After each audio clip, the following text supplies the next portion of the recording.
bojomu dundang pancat meniso mencolot tekan kayangan. Ngono ya? Heeh. Tariam wonten dawuh Mas. Edan bojomu nemu banget ya Gong. Apangane dedake? Apangane jedak dengkulmu ora padake apa ora? Guys, ya ngusul bapak nek tak susul ndak tuman bae. Ngono, aku kok ya nusul aja kuwate.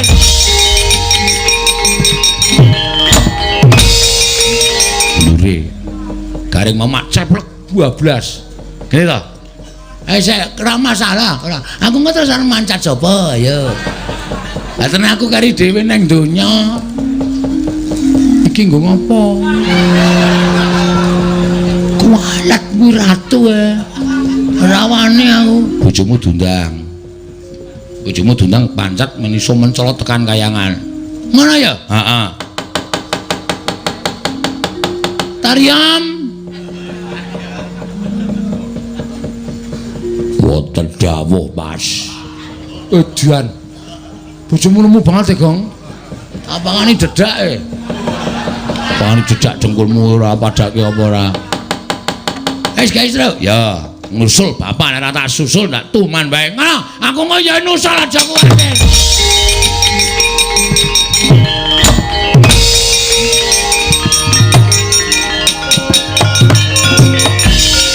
Menang ya aku arep ning kayangan. Lamet iki nggo srana wae ya.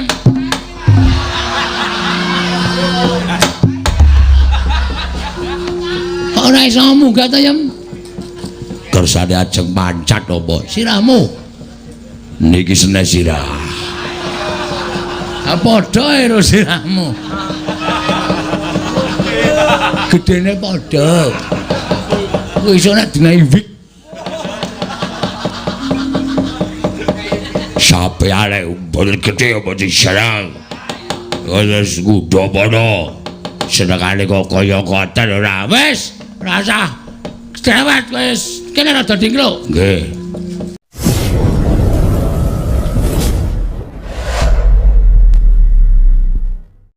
Gandeng sak mangking ngroko sampun kepareng sowan. Mugi kepareng Mbah ingkang sejati menapa to wigatosipun. Dene Paduka Prabu kepareng amiji sowanipun ing ngroko ing Mandura. Menawi dipun keparengaken tumuli kababarna, kula nedya nganglungaken jangga nilikaken karna. Nyawa-nyawa jimat kula nggih. Nadan ingkang bapa ing kematian semanten ugi semu kaget raos ing manah dene ingkang bapa nampi sabda pangandika Paduka bilih renggan mangke Paduka Anak Prabu ngawontenaken pepanggihan madaning Datulaya menawi dipun kepareng tumunten kababarana ingkang sejati menapa ingkang dados darunanipun nggih semanten ugi ingkang bapa ing Sukalima nggih ngantos kadi kula jangkah anggen kula mampasaken negaring utawi saking pertampaning Sukalima prapta praja ing Ngastina. Menawi wonten suwakipun kampuh sekilan boten dados sabab daya-daya ingkang bapa ing Sukalima tumunten semadon dawuh timbalanipun Paduka Anak Prabu ing Ngastina. Wonten wigatos menapa dene Paduka ngawontenaken pepanggihan madaning Datulaya ingkang beneh lan adat ingkang sampun. Menawi kepareng kawedaring kathah tumunten kababarna. Kula dielingaken karenanipun ingkang bapa ing Sukalima midhanget sabda tama Paduka Anak Prabu ing Ngastina nggih. Anak Prabu Duryudana Bawanarya wonten timbalan Prabu wonten dawuh Yai Bawadurna wonten dawuh nggih wonten ing parapatan Datuya negari Ngastina wong salwangsul kula ngawontenaken pasewakan wong salwangsul kula ngawontenaken pepanggihan wong salwangsul ugi pirembagan menika badhe kula baleni wonten salebeting kedaton negari Ngastina. Mboten sanes anggen kula tansah kepengin. Mboten sanes anggen kula tansah gawang-gawang tuwin gadhahi gegayuhan inggih menika nyawang kunarpanipun para Pandhawa. Ateges madyaning pasewakan negari Ngastina menika mboten benten kaliyan ingkang sampun kelampah ingkang sampun kepengker. Kula badhe ngrembak pejahipun para Pandhawa ladalah jagat Dewa Bathara jagat Pangesungkara. Nuwun sewu Yai. Estunipun anggen kula sowan kedarang-darang saking negari Mandura menika katimbalan dening Prabu Duryudana ingkang gumana musik wonten manahipun ing Raka Pandura. Sak mboten-mbotenipun jejeripun Alendra menika ngrembak perkawis negari. Sebab ingkang menang jenenge bor kawontenan negaring Astina menika namung Paduka Kyai Prabu Duryudana tuwin ingkang saged damel kuncara miwah mbotenipun praja menika inggih Paduka Kyai Prabu Duryudana. Pendak-pendak ingkang Raka katimbalan sowan wonten ing margi menika kula tansah nyuwun dhateng panguwasaning Dat Kamurwing Dat mugi-mugi sowanipun Baladewa wonten negaring Astina menika dipun ajab supados ngrembak perkawis praja utawi perkawis kanalindranipun Kyai Prabu Duryudana. Lha kok jebul geseh merucut saka kudangan uwal saka gendongan pendak-pendak Baladewa katimbalan sowan pendak-pendak kula katimbalan ngabyantul ngersa Paduka Kyai Prabu sing dirembuk ora ana liya mung patine para Pandhawa. Kula nuwun sewu wong salwangsul ngajab pejahipun para Pandhawa mongko mboten nate kelampah mboten nate kelakon. Lah kok isih padha dirembuk meniku janjane kerembuk apa kula tak tun nyuwun prisa tur malih saking pandugi kula lan saking pangintenipun ingkang Raka ing Mandura Pandhawa menika mboten nate damel lontran-lontran wonten Garing Astina. Pandhawa menika mboten nate damel geger wonten Garing Astina. Ning pendak-pendak diajab patine, pendak-pendak diajab supaya Pandhawa menika ampun ngantos lono gesang wonten ing Madyapada. Kula tak nyuwun prisa supaya Baladewa ngerti supaya Baladewa menika cetha anggenipun saged nampi pangandikanipun Kyai Prabu Duryudana. Janjanipun perkarane apa? Terus menawi Pandhawa samangke sampun dumugi pejah menika batinipun Kyai Prabu Duryudana menika menapa? Kula tak nyuwun prisa. Oh Prabu, wonten dawuh. Blokasuta ingkang boten damel tentrem manah kula, ingkang boten saged damel jenak manah kula dados nalika wonten Garing Astina menika namung para Pandhawa. Liripun kula tansah gumana musik. Menawi Pandhawa ngucik Negaring Astina menawi Pandhawa menika nyuwun Negaring Astina tan wandi Negaring Astina menika wangsul dhateng pangawasanipun para Pandhawa. Mangke piye? Lah kok dadi para Pandhawa bakal nyuwun negara Astina? Mongko sampun cinadhang kodrating jagat, sampun sinerat dening para dewa. Baline Astina benjang kedah lumampah perang ageng Bratayuda Jaya Binangun. Mongko kula ngertos watak wantunipun para Pandhawa. Kula ngerti pambeganing para Pandhawa. Ingkang boten nate nyelaki dhateng panguwasaning Dat Kamurwing Dat, boten nate nyelaki dawuhing para dewa. Nek dewa wis mesthekke besok baline negara Astina menika wonten perang ageng Bratayuda, mesti wae Pandhawa bakal ngenteni tumabaking perang ageng menika kala wau. Menawi kelampah perang ageng tan wurunga kula sak kadang badhe pecah. Sababipun menapa? Kula nyuwun mahapunten. Sampun marambah makaping-kaping wungsal wangsul pendak-pendak Kurawa sami Bandayuda kaliyan para Pandhawa. Nadyan Pandhawa ming 5 cacahe, Kurawa 100 cacahe. Ning pisan kemawon Kurawa menika dereng nate menang menawi mungsuh para Pandhawa. Ateges wonten ing perang ageng Bratayuda benjang Kurawa badhe tumpes kelor kalebet ingkang rayipun Duryudana. Duwe Negaring Astina badhe wangsul dhateng panguwasipun para Pandhawa. Nuwun sewu, panjenengan kok iso nemtokke upati uripe menungsa menika napa sampeyan ponakane sing gawe urip ya? Ya ngono napa pripun? Sanes. Lah. Bratayuda dereng lakon. Bratayuda dereng kasembadan. Aja sok ngempukke watu ngatoske banyu. Tegesipun nadyan wungsal wangsul Kurawa menika perang kaliyan para Pandhawa. Ning Kurawa mboten saged menang. Wungsal wangsul marambah-rambah. Kurawa regejegan karo para Pandhawa. Kurawa ora iso menang. Lha nuwun sewu. Jroning Bratayuda menika beda karo regejegan ingkang saben dinten dipun wontenaken menawi Pandhawa pinanggih kaliyan para Sata Kurawa. Yai, kula nyuwun mahapunten. Tiyang gesang wonten ing alam padang menika dipun menangaken budidaya. Mila tiyang gesang wonten ing alam padang menika dipun paringi akal pikir dening panguwasaning Dat Kamurwing Dat. Menika mboten kok kinarya angancam pejahipun tiyang sanes, angancam dhateng pejahipun mitra sutresna kadang sederek kawruh lan sapiturutipun. Ning pikir akal menika dipun ginakaken supaya budidaya kepiye carane yen pancen panjenengan gadahi pemanggih sesuk Bratayuda Kurawa bakal kalah. Bratayuda tasih dangu. Bratayuda urung iso ditemtokke wancine besok kapan wiwit dinten sak mangke mbudidaya. Mbudidaya piye carane Kurawa iso menang mungsuh para Pandhawa. Ateges benjang tumapaking perang ageng Bratayuda menika paduka Yai Prabu badhe ngukup kemenangan. Menawi Yai Prabu Duryudana menika ngukup kemenangan, ngestina mboten wangsul dhateng pangaosipun para Pandhawa. Gedang awuh pakel. Lho. Kok malah gedang awuh pakel? Nuwun pamunten. Kathah tiyang sepuh ingkang nyebataken omong gampang ning nglakoni angel. Sampeyan ora dadi Duryudana. Mula sampeyan iso paring pangandikan kata-kata dhateng ing rayi. Ning menawi panjenengan Koko Prabu ngraosaken manahipun Duryudana, panjenengan ngraosaken dados Nalindra Ngastina, tartemtu pangraos paduka Koko Prabu mboten benten kaliyan ingkang kula raosaken. Mila dinten samangke kula mboten badhe uncat saking menapa ing sampun linantem dening Kang Rayi pun Duryudana. Tegesipun kula tetep badhe ngrembak pejaipun para Pandhawa. Menawi Yai Prabu badhe ngrembak pejaipun para Pandhawa, nuwun pangapunten kula mboten tumut-tumut. Kula mboten melu-melu. Nah ingaten sampun cetha paduka Koko Prabu menika lair ndheple wonten negari Ngastina ning batin sampeyan ngemuli lan para Pandhawa. Mangriyen, mangriyen. Sampun ngantos panjenengan gadahi panyokra boyo ngados mekaten. Nuwun sewu, kula menika wong tuwa. Kula menika wong tuwa. Kula menika tinemu werda dening para Pandhawa, kula menika tinemu werda dening para Sata Kurawa.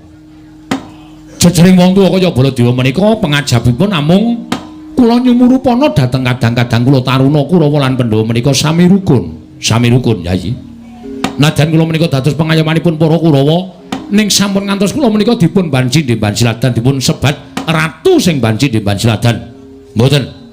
Kula mboten kepengin dipun sebat kados mekaten. Mila sak wayah-wayah sak wanci-wanci kula menika sowan dhateng negari Ngastina. Ingkang kula ajab namung setunggal. Kurawa Rukuna lan para Pandhawa. Namung menika. Bab sanes mboten wonten. Yen Pandhawa rukun karan para Pandhawa, ateges Bratayuda menika mboten badhe kasembadan. Yai Prabu bakal nuwak pinten-pinten korban ingkang badhe dumawah wonten negari Ngastina. Kula aturi menggalih kawula ingkang boten ngertos kenthang kipuling lelakon pojok pleret ing kahanan kasempyok ing aradan perang ageng Bratayuda wekasan kathah para ibu ingkang sami kelangan guru lakinipun, kathah para bayi ingkang sami nangis krana kelangan tiyang sepuhipun wonten ing perangan Bratayuda. Menapa boten ngenes? Nggih.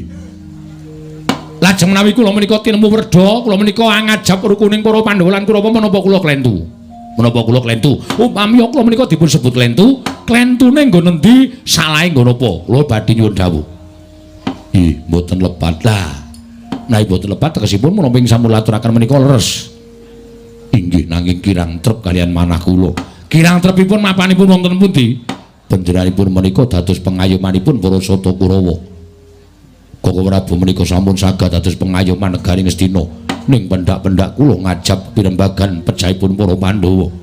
Wungsal wangsul panjenengan boten mathuk, wungsal wangsul panjenengan boten gathuk kaliyan rembag ingkang kula damel wonten negari Ngastina. Inggih. Dasar kula namung setunggal. Kula boten kepengin Kurawa lan Pandhawa menika sami regejegan, sami adben tiyasa, sami bentak sirah namung rebat kamukten negari Ngastina. Namung berkais paduka Yai Prabu menika gething keburu sengit kaliyan para Pandhawa. Kula nuwun sewu janjanipun kula tak nuwun prisa. Yai Prabu menika anggenipun sengit kaliyan para Pandhawa menika dasaripun menapa? Dasaripun menapa, Cobi? Menawi dipun trusur saking inggil Paman Prabu Pandhu Dewayana sampun ngiklasaken negari menika katitipaken dhateng Rama pun Paman Dastarata. Tumuli luminta dhateng paduka Yai Prabu. Upamiya Pandhawa menika kepareng nyuwun dhateng negari Ngastina, kula kinten regejegan menika sampun tuwuh wingi-wingi. Nanging gandeng Pandhawa ikhlas, Pandhawa lila ingkang jumeneng keprabon negari Ngastina menika paduka Yai Prabu Duryudana, tumunten Pandhawa mboten angucik keprabon, amung ngenteni dhateng wahyaning mangsa kala dumawahing kodrat perang ageng Bratayuda Jaya Binangun. Kula nuwun sewu, kula nuwun sewu, lamit-lamit nggih. Menawi mboten kula pedhot pirembagan menika mangke mboten badhe wonten rampungipun krana paduka anak Prabu Duryudana Cukeng, anak Prabu Mandura Adreng. Menika mangke menawi kula pitung mboten wonten kerampunganipun. Pamanarya kados pundi? saking panginten kula sedaya ingkang sami mapan wonten ing Datulaya menika dados pangrehipun anak Prabu Ngastina. Mila menapa ing dipun kersakaken Alendra Ngastina menika pantesipun para-para ing sami lenggah wonten ing Datulaya menika namung estu padha tumrap kula menika ingkang langkung sae. Mbuh ala, mbuh becik, mbuh bener, mbuh luput nek wis dikersake dening ratu nayaka-nayaka sing lenggah wonten mriki sedayanipun menika kedah mastuti sabda pangandikanipun Alendra. Wah, menawi kula mboten. Baladewa niku dipenemu dhewe-dhewe. Baladewa aja kon manut karo sapa-sapa. Wonten mriki kula menika beda karo sampeyan. Nek sampeyan kali Bapadura niku wujude patih, Bapadura niku pujangganing negara Ngastina. Ning Baladewa wonten iki daya. Aku kuwi ratu dudu nayaka. Ha inggih, mangke nggih sampun duka rumiyin. Sampun duka rumiyin sareh menika tasih sonten. Sampun ngantos duka rumiyin kula menika namung merenahaken kedahipun sedaya ingkang mapan wonten negari Ngastina menika manut dhateng pangrehipun Alendra Ngastina. Menawi paman Harya badhe manut dhateng pangrehipun Kyai Prabu Duryudana monggo aja sampeyan niku patih. Ning upama wonten pirembugan menika ngrebuk perkara patine para Pandhawa, kula wis matur wong salwangsul, kula ora melu-melu, kula ora bakal cawe-cawe. Kula mah diarani wong sing banji ndemban siladan. Kula mah diarani wong sing abot sisih. Kula ngeboti para Sata Kurawa dirasani dening para Pandhawa. Semono nek nganti kula ngeboti para Pandhawa. Terus kewajibaning Baladewa wonten jagat menika pripun? Kula tak takon karo sampeyan. Samenika ngaten mawon. Saya suwe kok saya angel. Samenika ngaten kemawon nggih wonten dawuh. Ingkang boten purun rembagan perkawis pejahipun para Pandhawa dipun caosi kamardikan. Dipun caosi kamardikan. Mergi anak Prabu Baladewa menika ugi nggadahi hak supados mboten tumut pirembagan madaning Datulaya. Ngoten paman. Nggih. Oh Prabu wonten dawuh. Naik ngaten Gusti Prabu, kula atur kendel sawetawis. Kula badhe ngrembak pejahipun para Pandhawa. Lah, naik ngaten tegesipun upami mangke menika badhe wonten tumindak utawi bab-bab ingkang badhe dados srana pejahipun para Pandhawa, kula mboten tumut-tumut. Mergi kula moh yen disebut ora mangan nangkane kok gabul pulute menika kula mboten kepengin. Mbok semanggaken. Katuran lenggah ingkang langkung sekica. Kula badhe midhangetaken para-para ingkang sami badhe munjuk atur lan para-para ingkang sami saged tuwin sagah damel srana pejahipun para Pandhawa. Kula tak weruh pripun carane, kula tak krungu kaya ngapa sing arep ditindakake dening para Sata Kurawa lan Kyai Prabu Duryudana. Gusti Prabu Kendel. Paman wonten dawuh. Miturut paman, nggih. Pejahipun para Pandhawa menika kados pundi? Kala wau kula menika sampun beto srana saking Plasa Jenar. Pejahipun para Pandhawa menika menawi cara kula dipun kendelaken kemawon mbenjang menawi sepuh pejah piyambak nggih. Dipate? Pripun? Kula niku lek ngrungokke tenanan lho Dipate. Kok sampean lek omong kok glecek sapenake dhewe. Kakang Duna, pripun? Kula niki nganti kentekan akal. Pendak-pendak diaturi sowan ning negara Ngastina diajab mikir patine Pandhawa. Monggo sampeyan nggih wis ngerti dhewe. Nggih. Wong salwangsul kula ngaturaken srana patine para Pandhawa menika kula nuwun sewu, ora tau kelakon, ora tau isa kasembadan. Conto marang Mbah makaping-kaping Werkudara, kula racun, kula bandoli watu, kula cemplungi wonten ing sumur upas. Mboten pikantuk pedalaning pejah nanging malah pikantuk kanugrahan tirta rasa kundha. Sampeyan yo eling.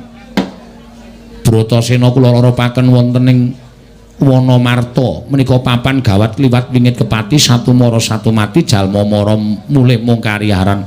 Mestine Bratasena mati dipangan berkasaan dipangan jim setan. Ning nyatane pripun? Bratasena ora mati malah entuk negara Ngendraprasta. Bola bali kula nglakoni kaya ngoten niku ora tau kelakon. Kakang Duna ya kelingan. Nggih. Dek jaman sampeyan didakwa, sampeyan diarani dening anak Prabu Duryudana.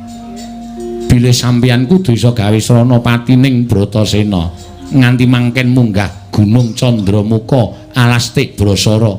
Ning nyatane Bratasena ora mati, malah entuk kayugung susuhing angin. Nggih. Terus mangdawi nyemplung segara. Umume wong nyemplung segara niku mesti mati. Mati pangan iwak cucut. Nggih. Ning nyatane ya ora mati. Malah entuk tirta pawitra mahending suci. Pripun to? Pandhawa menika luput senjata tawa. Dikrenah cintrakane malah entuk kanugrahan, dikrenah patine malah entuk kanugrahan. Kula niku nganti kentekan akal. Saben dina kula menika ora iso turu. Saben wonten ing patenggan ketoke mlumah ning ming ketap-kedhip. Gagas pripun carane mateni para Pandhawa?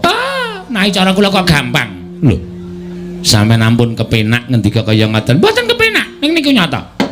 Mateni para Pandhawa menika kula nuwun sewu. Dintose gase telas menika mati piyambak. Ora ana pendhita tak jegal. Mangkelake wae. Dirungokke tenanan kok omongane dleweran sak pinake dhewe. Menika ngaten dene Pati. Lah, rak ngoten. Sampeyan nek pun ngendika kaya ngoten iku mesti serius. Serius.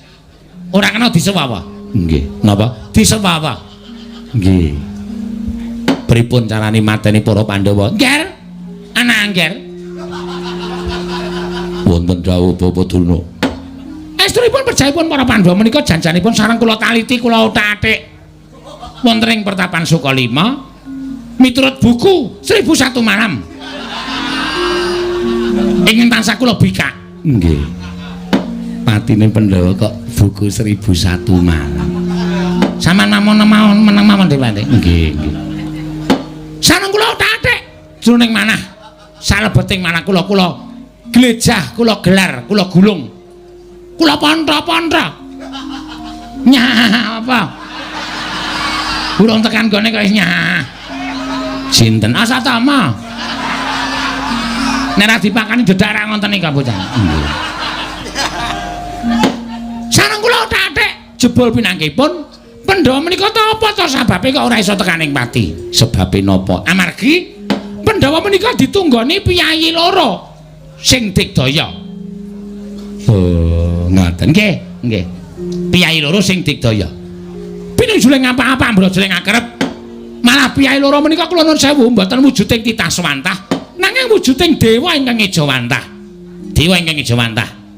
Sinten Kakang Durna? Lho, sampeyan kudune wis luwih pengalaman lho, Dipate. Pandhawa wonten pundi-pundi papan menika mboten nate pisah kaliyan ingkang nami Prabu Sri Bathara Kresna. Mangriyen. Mboten, Ger, mboten.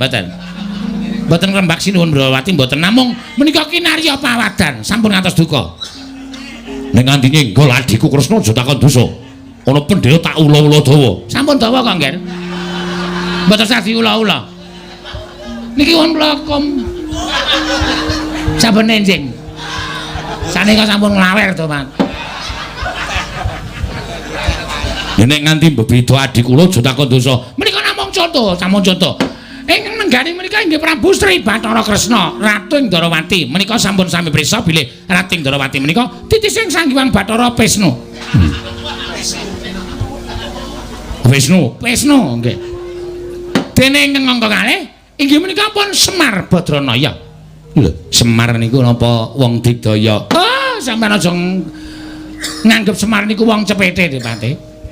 Ampun ngantos nganggep Semar niku wong sepele. Semar niku sami nyebut pusaka ingkang bisa kandha, jimat ingkang bisa ngucap. Semar niku dianggep pusaka ingkang bisa kandha, jimat sing bisa ngucap. Sapa to sing ora kepengin cedhak karo Semar Badranaya? Satriya kemawon kepengin cedhak karo Semar supaya tego timbul yuwana uripe. Lho, pirang-pirang sing jeneng nayakaning praja kepengin cedhak karo Semar supaya ndang munggah pangkate, ndang akeh undakan bayar. Nggih. Sing jeneng wiyaga cedhak karo Semar supaya ndang tetep laris gone nabuh. Dinggone iket supaya kita bagus raine. Pasuryan, yagae kok pasuryan. Rai. Nggih. Dedapurane. Oh nggih. Jan sia-sia kajenge ben. Yen Waranggana kepengin cedhak karo Semar mesti ngaturake pupur. Karo Semar terus dijopa japu, saben dipupurke nang raine Waranggana mesti ketok ayu lan iso ngresepake wekasan oke sing padha tresna. Terus mula Waranggana saiki padha duwe pan. Napa? Pan.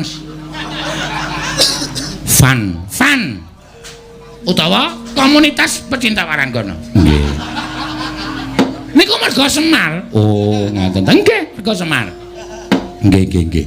Mula Semar niku aja dianggep wong loro saudon telu saurupan. Semar niku pancen wong pinter, Semar niku pancen wong digdaya, Semar niku pancen wong sapa sing didedaki karo Semar. Sing lali tumuli dadi eling, sing ala tumuli dadi becik, sing bengkong tumuli dadi jejeg. Oh. Nggih. Mula sing do bengkong-bengkong nyedak Semar. Men supaya jejeg. Nggih. Pakartine Mekaten Kakang dulu. mulane kepengin mateni karo para Pandhawa menika kula nuwun sewu dipun jangka pejaipun wulu cumbune. Oh, wulu cumbune Pandhawa menika Semar Badranaya menika. Mila, Ger, nek paduka anak Prabu badhe mejahi para Pandhawa kedah saged nyingkiraken pamong tanah. Ya pancen Janaka niku lebu kekuwataning Pandhawa ning ana sing luwih sentosa. Sapa? Werkudara. Werkudara ngerti adine mati merga kelangan Semar, Werkudara sedih. Terus ora duwe kekuatan. Terus kedunungan kencan penyakit lara kuning. Oh. Nggih. Pes. Wih. Darah tinggi. Nggih. Sesek. Ah, nggih. Kalih kram. Oh. Niku termasuk penyakit sing untel-untelan. Nggih. Werkudara kena penyakit kaya ngoten niku terus mati. Werkudara mati, Puntadewa sedih. Puntadewa kena diabetes. Diabetes. Nggih. Puntadewa kena diabetes terus saya kuru, Puntadewa saya lemes. Puntadewa mati. Nek kula Sedewa ora ana kekuatan apa-apa. Wong loro niku ora ndek kekuatan apa-apa, ora ndek kadidana apa-apa. Puntadewa dicandak wong loro jebles ke sirahe dituku, Mbak. Oh, mesti bakal tekaning pati. Janaka mati, Werkudara mati, Puntadewa mati, kembar mati, ateges Pandhawa wis mboten wonten. Lho. Menapa boten moncar? nggih. Pandhawa mati anak Prabu Duryudana langgeng.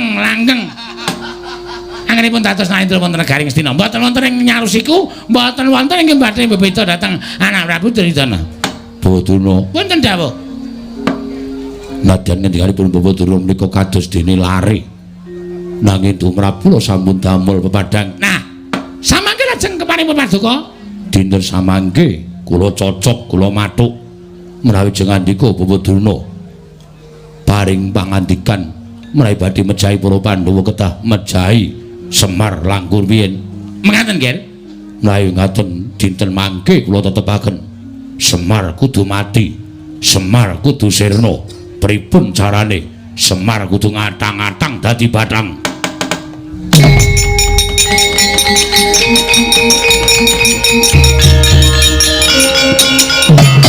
Ngandel ora? Aku wis krasa kok.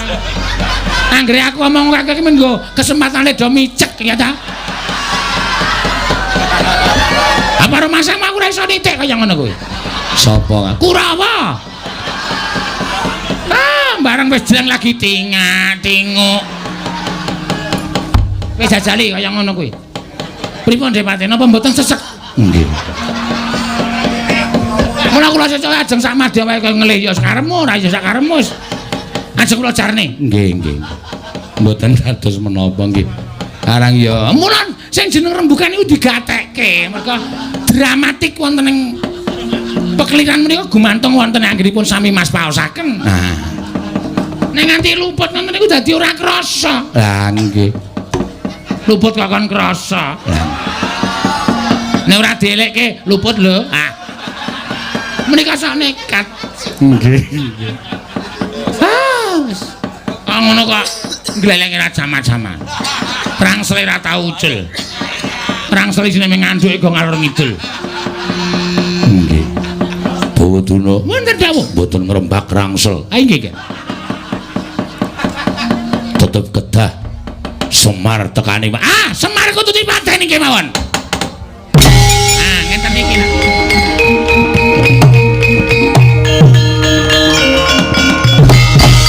Ah, wis gek turu meneh. Jagat wasaning Bathara Wayapura jagat Pati Indra Jaladewa. Yai wonten paring adhawu.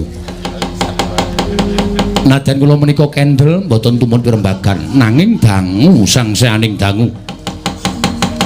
Dangu-dangu manah kula menika mboten sekeca. Manah kula mboten jenak. Mboten jenakipun mapan wonten ing pundi.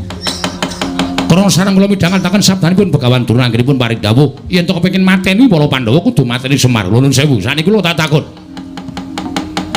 Lereking pirembagan madaning Datur negara Ngastina menika kala wau nembak patine Pandhawa. Lah kok tekan kono wong ora luput wong ora kleru bakal arep diajab patine menika kula nuwun sewu. Weh ladal. Mraingaten cetha pancen kepara saestu yen to Ngastina menika kedung-kedunge wong jahat. Ngastina menika kedung-kedunge wong elek. Ngastina menika kedung-kedunge wong culika. Nadyan kathah para nayaka punggawa nanging jebul jiring getih wedi mati ora wani adu arep. Anane mung nglimpe saka mburi. Yayi, wonten paring adhau. Menawi Prabu saestu badhe mejahi para Pandhawa sakmenika kula nggadah atur ingkang sakmangke mugi kepareng nggalih. Sampun ngantos paduka menika pados rana ingkang culika mejahi para Pandhawa. Nek cara kula isin pikiran patih kalah karo pikiran ban. Iya nyuwun pangapunten tadi mboten saged mikir. Pendhita karo ban penemune ora ketemu ngakal. Penemune ora ketemu nalar. Sing digungke ming brana picis derajat pangkat. Mula dinten samangke kula suwun kanthi sanget. Paman Haryo, wonten timbalane ngadhawuh. Boduna, wonten dawuh nggih, Mang Budal tengkarang kadempel ndaraan bapak kok nyeluk kok mingmir kulino e. Ha iya. Ni aja marmir-marmir mesake bapak. Anane kowe tak timbali ngadep iki janjane arep tak jak rembugan. Bab sing wigati nala garing. Rembugan apa, Pak? Kaya penting banget. Wong biasane bapak niku nek medal sik niku terus titi tundha gagate ngareng Trisundi Winayang Jati. Ngoten ya. Sak teruse terus mengko tembang pocong terus Sekar Pita kentruwo membo pethekan. Sekar Pita kok kentruwo pethekan. Ha ora apal e, Tru? Ha iya. Kok dadak nganggo rembug wigati barang ajeng rembug napa, Pak? Nala Garing Petruk lan Bagong kowe tak kandhani ya, Tole. Nek sejatine bapak kuwi arep bangun desa. Weh. Bangun desa. Weh. Bangun desa. Weh, diganti meneh lakone. Diganti pita, Gong? Kok beda karo sing wingi-wingi. Bangun desa iki dineki laon apa-apa iso le rasa. Ndadak ribet. Ngono lho, bapak iki kersane arep bangun desa. Bangun desa karang kadempel. Supaya kawulane luwih becik, luwih rukun, luwih tentrem. Bangun desa ning kene sing tak karepake ora kok aku bangun gedung sing magrong-magrong kuwi ora. Ning aku pengen bangun kamanunggalaning para kawula tetep rukun matsinamatan daya dinayan. Tunggal cipta rasa lan karsane. Wo ngaten to, Pak. Iya. Ning saksuwene aku duwe gagasan niki kok ana pralampita. Sing rasane kok ora ngepenakke pikir. Pralampita napa, Pak? Pendak-pendak aku krungu kenthongan. Lah kok dadi atiku kumesar. Mongko barengi swara kenthongan mau mesti ana rijal ingkang munya ing kidul kulon. Mongko pralampitane kuwi ya bab sing ora apik.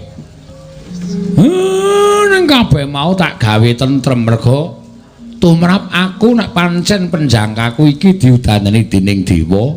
Dewa mesti matedhakake pacoban. Lah, pacoban mau mung aku iso ngliwati apa ora tegese iso nampa apa ora. Nek ora iso nampa tegese gegayuhanku bakal gagar wigar tenantu karya. Ning nek iso nampa pacoban mau dadi kanugrahan. Gegayuhanku bisa kasembadan, Tole. Oh nggih.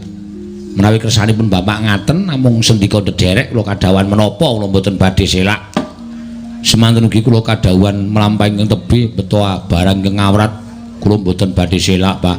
Semanten ugi ingkang putra Wragil pun Bagong Najan kula kadhawuhan supados nedha ingkang kathah saha ngunjuk ingkang sakelangkung tuwa. Kula mboten badhe selak, Pak. Wong kok senengane minggon pangan to, Gong. Nyambut gawe sik. Mulai nyambut gawe entuk pangan dirasake. Tetes sing kringet kuwi arep ming sethithik entuk-entukane sithik. Ning nek dirasake tenanan, wah malah dagingi malah iso marai sehat. Arep entuk-entukane akeh, nek ora dagingi wis percuma. Ngono ya, Tru? Mula apa sing dikersake bapak ya dhewe mingkari manut. Didhawuhi apa-apa manut. Supaya penjangane bapak kasembadan. Ya mung sing prayitna ngati-ati mergo bapak wis paring dawuh entuk sasmita sing ora apik, sing ora becik. Kowe karo aku kudu tanggap sasmita. Nek ana bab-bab sing arep ganggu gawe karo bapak, kowe karo aku kudu wajib mbelani karo bapak. Mestine ngono to. Ha iya. Mergo bapak iki tumpuan harapanku. Ha iya. Bapak ki wong tuwa sing tak sembah-sembah. Heeh. Mula nek nganti bapak ki engko gegayuhan eneng sing ganggu, wos. Ora ujan ora kaul. Rawe-rawe antas malang-malang bakal tak putung. Ha iya, wajib kaya ngono kuwi. Dereng ngantos paripurna Mbah Wacana. Kasaru praptane ngenalindring Mandura Prabu Baladewa ngembletek-betek. Kakang Semar, aku ing Prabu aja kaget Kakang Nayantaka. Sinuwun Mandura winantu ing karaharjan rawuhipun. Yo, Kakang Semar. Tansah pinaning kawidadan ndereng sami kula praptaku aku ngaturake salam taklimku katur marang ngersaning Kakang Nayantaka. Nggih kula tampi, Den. Ndara Baladewa bekti kula katur nggih, Den. Yo, nula garing tak tampa. Ndara Baladewa bekti kula katur nggih, Ndara. Yo, Petruk tak tampa. Ndara Baladewa bekti kula katur nggih. Ya, Gong. Ora disauri dhewe ora. Wong edan pendak-pendak Bagong mesti digawe kisruh. Kowe ngaturke bekti apa ora? Nggih. Tak tampa. Ora urung ya ditampa kok. Sampeyan maringi pangestu mboten? Ora. Oh, edan iki. Ora bakal maring pangestu karo kowe. Wong ngaturke bekti karo kowe ya sembrono kok. Nggih, Pun. Sinuwun Mandura ngaturaken bekti kula konjuk. Yo, tak tampa pangestu Tamarana. Nggih, kula tampi andadosaken bingah raos sing manah kula. Ajeng unjuk napa, Den? Lho. Apa iki arep nyuga Baladewa iki cukup uripmu apa piye? Wah, kalung kula loro. Waduh. Niki lho Mang Sawang to. Lho, rak kaya penyanyi rap. Penyanyi apa? Rap. Dadi penyanyi tikus. Rap iki bahasa Inggrise tikus ya. Wonten apa, Gus? Semar. Kula wonten dawuh. Praptaku ning Karang Kadempel iki bakal ngabarake kabar sing ora becik. Kabar sing ora becik pripun? Ngerti yo. Aku mau tinimbalan denge Prabu Duryudana. Jroning perembakana ning madyaning negara Ngastina mau sing dirembuk tanala kejamung matine para Pandhawa. Mula aku trima ora melu-melu perkara rembukan ning negara Ngastina mau. Nggih. Mergo aku sak temene ora gathuk, aku ora mathuk yen to para Kurawa tansah ngajab patining para Pandhawa. Nggih lajeng. Lah kok suwe-suwe mremen rembuke para pinisepuh negara Ngastina. Yen to mateni Pandhawa kuwi gampang lakone ning kudu iso mateni Semar. Lah pripun niku hubungane napa ale kula? Kula ora ana sambung rapete kali para Pandhawa. Dianggep yen to Semar kuwi pamomonging para Pandhawa. Ingkang dadekake Pandhawa kuwi timbul lahir lan batine. Tegese ora iso dikrenah patine. Ora iso digawe cintraka uripe. Lajeng mula nalika semana tumuli aku lunga saka negara Ngastina, metu saka Natul negara Ngastina. Barang aku tekan alun-alun tak pikir-pikir entuk aku bali marang negara Mandura. Mesti kowe bakal diancam pati ning Bareng Kusata Kurawa, monggo kowe ora tata-tata ora ngerti ento diancam pati ning Kurawa. Mula aku terus mlayu mrene iki. Ndara Antasena. Antasena. Kula ngaturaken bekti nggih. Ya, Gong tak tampa caidan. Nah, aku ya omong ya ngawur kok. Ndara Gathotkaca bekti kula. Ya, Bagong tak tampa. Ndara Antarja bekti kula nggih, Den. Ya, Bagong tak tampa. Pripun enten napa nika kok ding gruduk tekan Karang Kadempel? Kek. Aku nampa sasmita. Aku nampa dawuhing dewa yen to aku supaya cedhak lawan Kakek Semar. Sebab miturut sasmita ingkang dak tampa, jare Kakek Semar bakal duwe gawe ya bener apa ora kek? Pripun to digawe napa? Kula niku ora digawe napa-napa, Kakek aja goro. Arep Antasena tak anggap wong ora ngerti tata krama, wong ora ngerti unggah-ungguh ning aku iso maca karo legetane penggali Kakek Semar. Padha karo Sasmita sing wis tak tampa, mula kang wektu dina iki aku tekan kene arep bantu karo Kakek Semar. Kakang Garwaca semono uga, Kakang Antarja semono uga. Apa sing dadi bot-repote Kakek Semar, aku bakal sak biantu. Wah, jan. Kula niku gumun karo sampean. Piyai Nom kok lantiping panggraita ngungkuli karo sing sepuh-sepuh. Kula niku dereng ngomong karo sapa-sapa kok sampean wis ngerti karo napa sing kula gayuh, napa sapa sing kula jangka. Nggih, matur nuwun nek niku pancen lahir batin sampeyan ajeng bantu karo Semar ning kula nuwun sewu, gandeng niki wau kula entuk kabar nek Semar niku ajeng diancam patine. Lho. Sapa sing ngancam patimu? Mboten sanes para Sata Kurawa. Lah lupute Kakek Semar apa? Kula niku wis biasa karo Kurawa. Kurawa niku nyawang wong ora luput, ora kleru mesti bibidana, mesti ajeng dipateni. Niku pambekaning Sata Kurawa. Mula nek sampeyan ajeng bantu kalih kula manut, mang bantu kula ya gelem. Sabiantune sampeyan sing matur kalih kula njaluk dibiyantu. Kurawa aja nganti mlebu sabet-sapon negara utawa ing Karang Kadempel. Mangundurke. Diundurke alus nggih monggo, kasar niku kula pasrahe karo sampeyan. Lah. Nek ming Pakde-pakde ku para Sata Kurawa aja kuwatir. Yen to bakal ganggu gawe karo Kakek Semar nggone bakal duwe gawe iki. Aku Kakang Garwaca Kakang Antarja bakal nrenggalangi para Sata Kurawa. Nek ngoten matur nuwun, matur nuwun. Mundhak sami rawuh wonten ing mriki mang pethuke sak jawining rangkah Karang Kadempel. Mengki nek perange teng Karang Kadempel ndak akeh kawula sing padha kesempyok ing ngaradan. Njaluk pamit yo kek ngatos-atos Kakang Semar nyuwun pamit. Ndara Garwaca ngatos-atos. Siwono untuk aku nyuwun pamit. Ndara Antarja ngatos-atos sampun kados lari alit nggih, Den.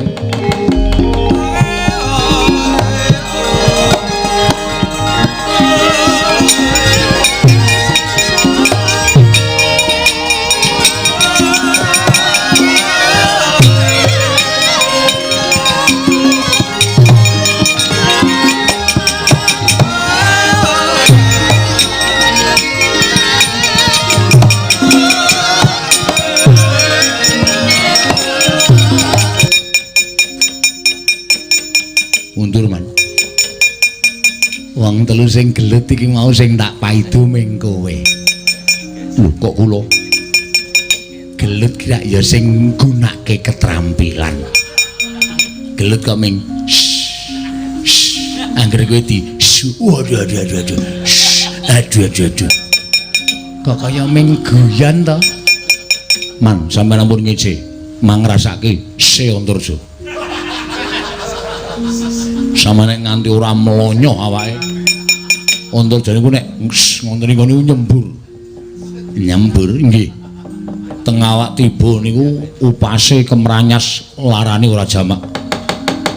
Mula sampeyan ampun ngawu gawar-ngawur nek ngarani kula mengetok-etok terus tiba niku. Nule perang nganggo tenaga ora mung sak penake dhewe sampeyan ming tenguk-tenguk dawuh. Nek ming dawuh wae iso wae. Muga-muga temu Antarja disraine men modar. Kok nesu ta? Wong genahke niki ming genahke kok malah nesu. Rumangsaku kok sarwa ora kepeneran. Sapa sing arep maju?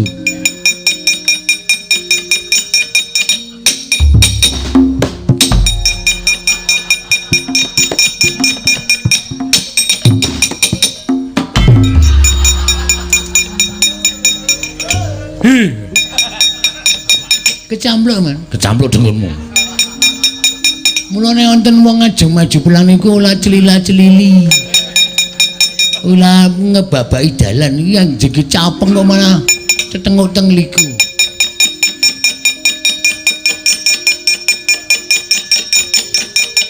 Oh, po. Rene bae. Ajeng kula campluk ping pindho. Aku iki arep perang mungsuh anak-anak pendopo arep perang mungsuh kula aku. Nek pancen sampean wani mungsuh sampean mawon. Sing jelas kula menang. Dur ora sembrono. Ndang to. Nek pancen maju wae. Antasena. Apa Pakde? Kowe sing ngalahke Cultayu. Kowe sing ngalahke Cultayu. Heeh. Kal Tomarmo kalah karo Jawa. Kakang karo Koco.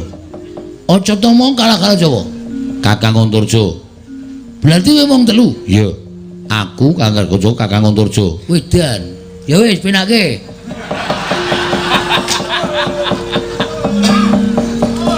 Munggo gawa linggis tak linggis ndase. Kene iki ngrungokke tenanan kok ming etung-etung cacah ming sensus. Marahi mangkel tenan. Sapa sing arep maju meneh? Sapa sing arep cari muka?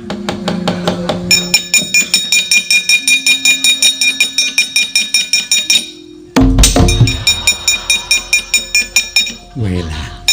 Wis nganggo salto barang.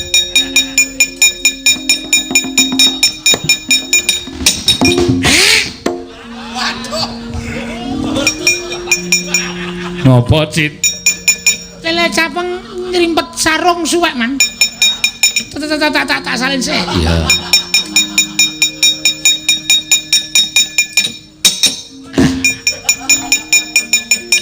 Sarunge sapa kuwi? Gemletek teng mriko. Ndelok. Iki lho. Ana tulisane SNK. Iki nggonku Sengkuni.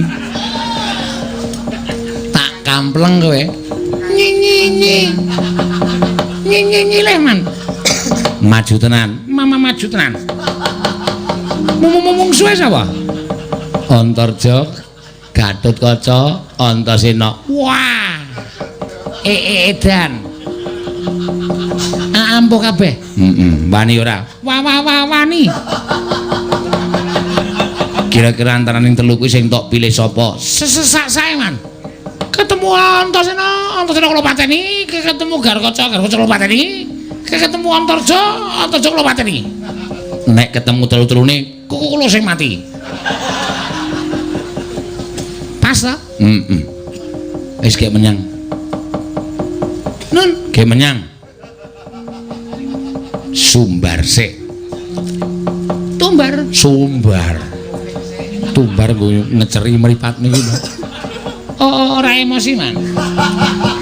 Niki lho serban, Man. Kula serban iki. Waduh, Pak Iraimu nek. Sik, Man, sik. Ngapa? Ana semut mampir ning mata bambangane nguyuh. Ah iya. Peperih. Ah iya. Antasena, Gatotkaca, Antarja. Pakde Citraksi. Dasar kepara nyata.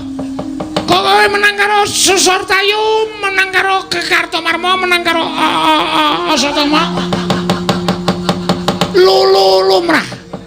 Neneng iki gembonge Kurawa. Iki pen Tak ajar anggere kleru tak ajar kowe. Iki pentrolane Kurawa. Wis tau mateni kucing telu. Jit, Nun, mbok gek mangkat jelih aku weruh lek ngomong. wong nantang kok dipenging. Maju Pakde. Njaluk mati cara piye? Kokosnul Khotimah. Nek iso mati sing apik. Lah mati sing apik kene. Kebruk isirahmu modar kowe. Wedan. Karo wong tua kok ora sopan. Sisirahe wong tua dikepruki. Tanpa serai Kakang Garkaca wis sagu, nugel, gulumu puntir. Sirahmu tugel. Mati deningan. Edian sumbare medeni kabeh. Terus Antarja nek ketemu aku arep ngapa? Sembur mlonyo awamu Pakde. Edian. Urung dibubuti wis digawe mlonyo. Aja maju Ijen. Antasena,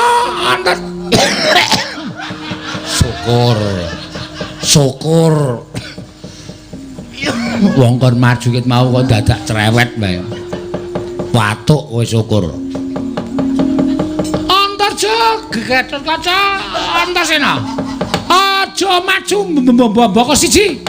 Maju bareng legane katiku tinggal lunga dadi kowe.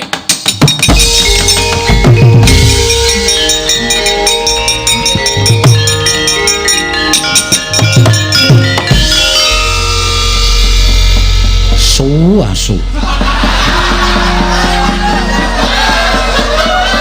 Mangkel aku. Lek ngenteni iki tenanan bareng nantang kok minggat. Ngalah. Awe gumun karo Kurawa ya. Rumangsaku ya kadang kala sok gawe seneng, kadang kala sok gawe mangkel. Lek kowe arep menyikapi iki kepiye? Nganti bingung.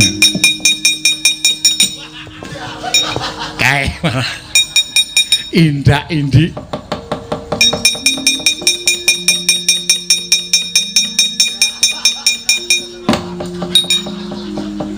Pak ditraksi mau nanti neng kana nantang kok saja iya ya kono kene diundangke Pak Mbah Cit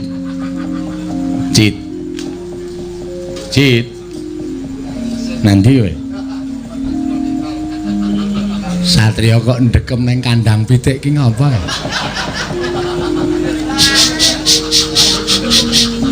Ngapa?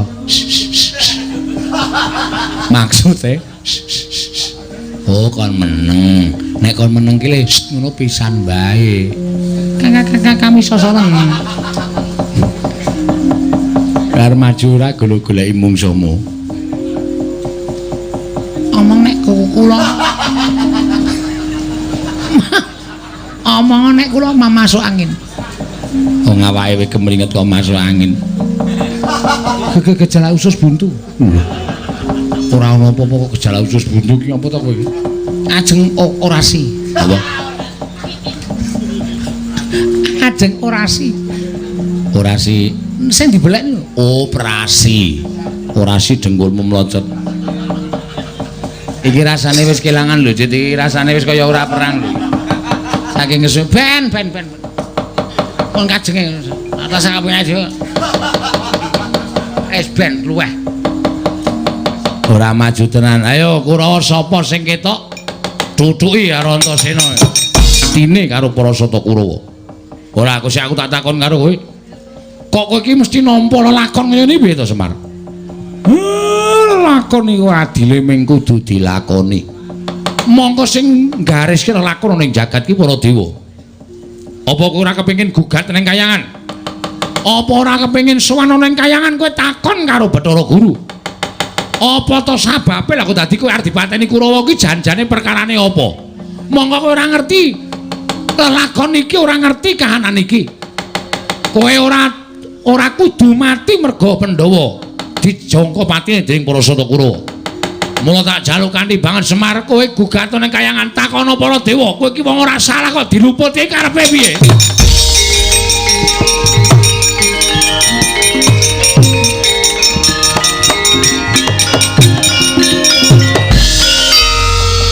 Nek kula munggah teng kayangan sing tunggu karang kadempel sinten? Aku. Mengkene anak-anak kula do melu ya wis ben. Men do ngerti kahanane bapakne. Ngoten ya. Ha nggih kula mingkari manut. Kula nderek ngendika sampeyan lho. Nek kula ken takon karo Manikmaya adik kula apa to sababe kula ora luput ora kleru kok dijangka patine kula tak takon. Nek pancen wangsulane ketemu nalar kula trima ning nek pancen niki kabeh digawe dening para dewa ajeng kula tanjeke salah kula apa luput kula apa karo Manikmaya.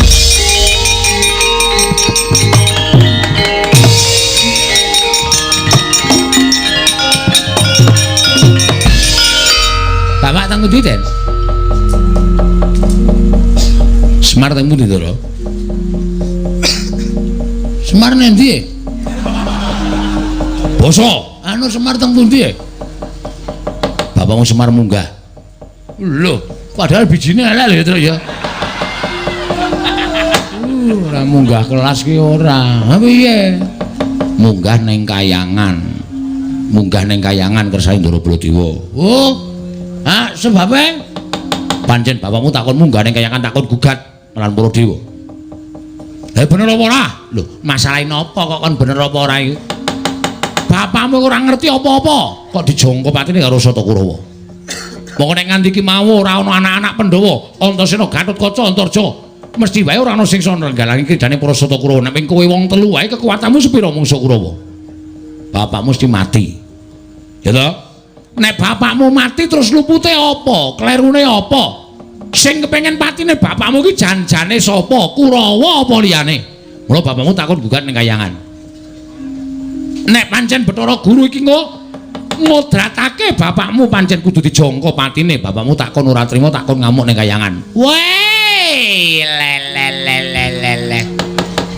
Arep ngopo reng? Lho, anak mbarepe padake. Nek nganti bapak ana apa-apa? Oh, cilik loro gedhe tekaning pancen ning kayangan. Sapa sing ngukup nyawane bapak? Aku melu, Tru.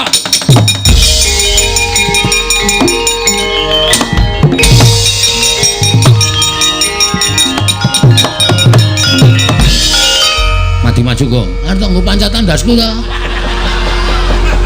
Lah arep munggah ning kayangane bapak ra wis tau omong lho. Kowe do iso mabur nek mancati sirahe dulur-dulure. Garing mamak ceplek 12. Ngene to?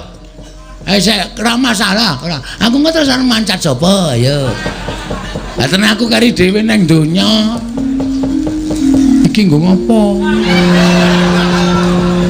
Kualat kuwi ratu rawani aku. Bojomu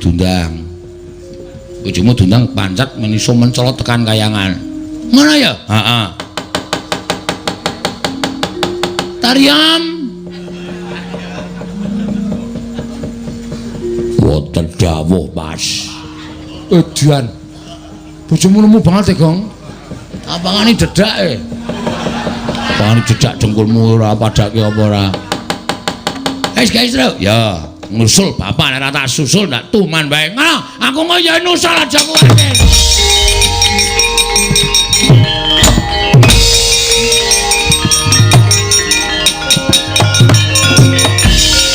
Meneng ya Yam aku arep ning kayangan. Lamet iki nggo srana wae Yam.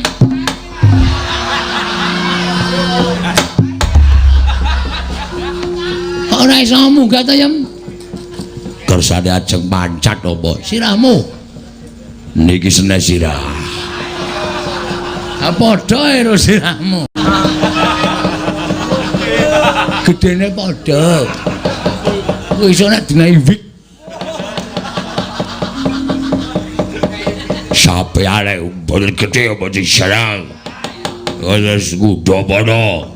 Senengane kok kaya koten ora. Wis, rasa cerewet wis. Kene rada dinglo. Nggih. Hujan. Wah. Kok jero banget ta, Yam? Dalem beli. 3 meter setengah. Dalem. Pun kebon. Ya, Tru, tak susah, Tru.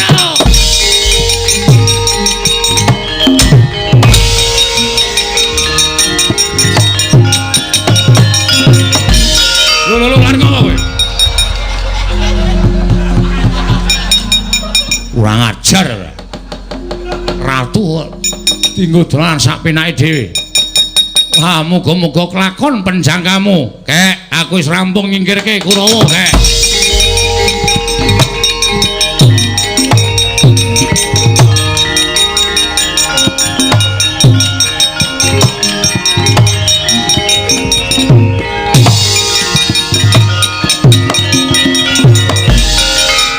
Antasena Pati Baladewa. Iya. Gosek.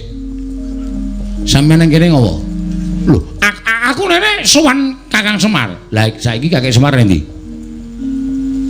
Anu apa jenenge? Aku ora weruh. Sampeyan rene bareng karo Kurawa to? Ora. Ayo ngaku. Ngaku sampeyan. Bareng karo Kurawa ya to?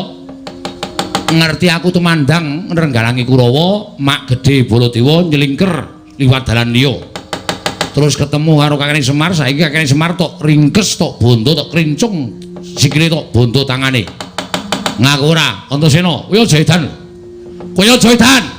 aku ora ndeni apa-apa karo Kakang Semar nek ora ndeni apa-apa karo Kakang Semar kok sampean nyelingker saka mburi ora ana wong nyelingker ngaku ora ki nek ora ngaku kriwikan dadi grojokan geguyut dadi tangisan lho Semar ngopo apa sampean perlu tak peksa ngaku caramu maksa Baladewa piye tak jotosi lho aja edan kowe aja edan apa arep jotosi piye mergo sampean dadi jalaran ilange Kakang Semar lan para kawan liyane nek sampean ora gelem ngaku tak anggap sampean kongkonane Siwa Ngastina ngene pancen saestu kula ingkang nginger kiblatipun para tiang-tiang saking negari Ngastina tumunten kula menika nalindraning para dewa wenang damel mubah musiking manahipun para titah wenang damel lampanipun para titah tumunten kula ingkang nglebeti pemanggih menawi Semar utawi Kakang Nayantaka kedah sirna panci mekaten Kakang Nayantaka kula ingkang ndodho dhateng lampan menika Kakang Semar kosek kok kowe iso omong kaya ngono aku saiki tak takon karo kowe jane luputku apa salahku apa aku wis trima urip ana ing jagat aku trima urip ana ing donya kowe dadi ratu ning para dewa aku ora tau ganggu gawe karo kowe kok kowe pendak-pendak ganggu gawe karo uripe Semar mongko jagat karo kadewatan kuwi adoh parane amargi kula menika rumaos sakit manah kula lara perkara apa sedaya titah wonten ing jagat menika sami nyembah kalian kula namung wonten setunggal titah ingkang mboten nyembah kalian kula mboten tata krama mboten basa inggih menika Kakang Nayantaka inggih Kakang Ismaya wae wis mingerke blate wae aku ki kakangmu lho Guru aku ki wong tuamu, aku ki kakangmu, aku ki dulurmu sing luwih tuwa. Lah kae. Kae. Aja sembrono. Kae nek nganti ngenengi apa-apa iso katriwandan. Cekelen sik tak leren leh kumayang. Daripada kenapa kono kowe sembrono ora gek cekat-ceket. Bleseke dengkulmu mlocot kuwi. Nek ijek urip terus mak cenut ngono apa? Kowe iki ngrembug apa ya Pak malah? Panjen Bagong iki panjen kurang ajar. Kowe iki ngapa emer ora ana wong kleru kok. Aku sing disalahke. Aku tak takon.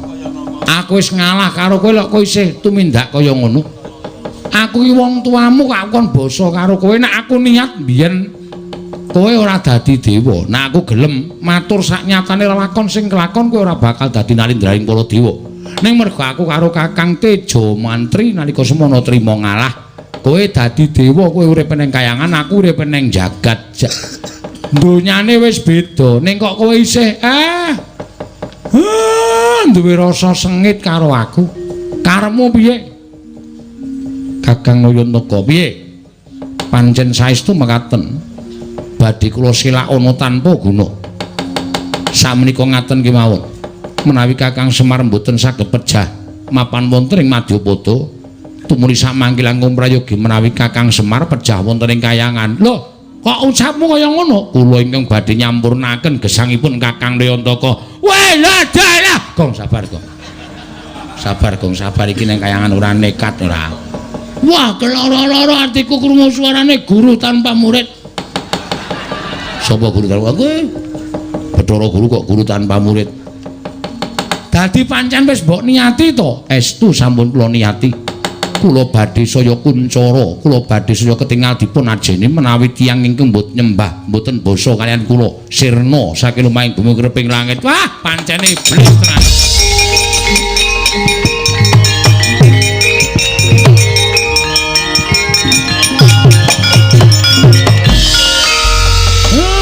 Pancen wis ora kena disewawa.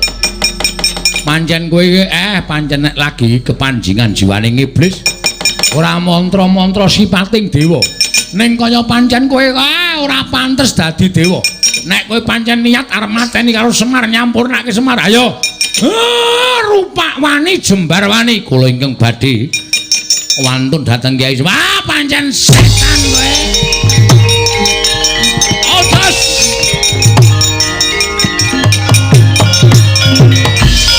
Iki nolo gareng areng ngopo? Iki sapa iki? Ulun Bathara Indra. Wah, keparat kowe. Areng ngewangi bapakmu kowe. Kowe ngewangi bapakmu, aku ngewangi bapakmu. Ayo, aku ngewangi bapakmu, aku ngewangi bapakku.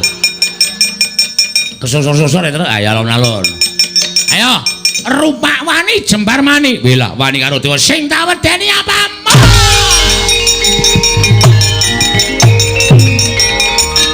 Stop. Sapa iki? Bathara Brahma. Wela nyilih rek terus. Lho. Nyilih rek kuwi dewaning geni to? Heeh. Nek pancen dewa-dewa rembarane Bathara Guru, aku sing ora nrimake tan trimane Petruk kandung bolong obrak-abrik kayangan.